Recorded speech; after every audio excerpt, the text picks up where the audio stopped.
ஆவியானவர் சொல்றாரு ஏசாயா 62:10 நமக்குள்ள இருக்கிற கற்களை பொறுக்கி போடணும். அந்த கல் எதுவானாலும் இருக்கலாம். ஒருத்தரை ஏதாவது ஒன்று தப்பாக சொல்கிறோம், ஒன்று தப்பாக நினைக்கிறோம், தேவையில்லாமல் பேசிக்கிட்டு இருக்கிறோம், தேவையில்லாமல் நம்ம ஜோக் அடிக்கிறோம், ஏதோ ஒரு கோபப்படுறோம், இருதயத்தில் நினைக்கிறோம், ஏதாவது ஒரு காரியங்கள் ஆவியானவர் சொல்ல ஏதாவது ஒரு காரியம் நம்ம மனுஷன் தானே எனக்குள்ளே இருக்கும் உங்களுக்குள்ளேயும். அந்த கல்லை இந்த நாளில் நம்ம எடுத்து போடணும்னு ஆவியானவர் விரும்புகிறார். அதனால தான் யோவான் 11:31 அந்த மரித்து லாசர் அடக்கம் பண்ணப்பட்ட உடனே அவங்க சகோதரி சொல்கிறாங்க, 4 நாள் ஆயிடுச்சுப்பா, அது நாரி போயிரு, இயேசுநாதர் வந்து நீ பிரயோஜனமே இல்லைங்க, அவர் போதகரை வருத்தப்படுத்துறீங்கன்னு. ஆனால் இயேசுநாதர் லாசர் மேலே வச்ச அன்பை நிமித்தம் போறாரு. அதுக்கு காரணம் என்ன? மரியாள் 24 மணி நேரம் அவர் பாதத்தை பிடிக்கிறாரு.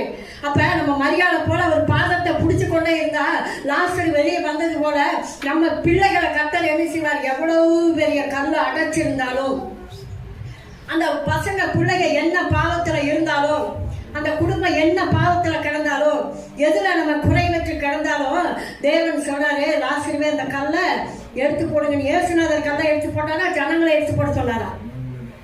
ஜனங்களை தான் எடுத்து போட சொன்னாரு. அவர்களை நோக்கி இந்த கல்லை எடுத்து போடுங்க.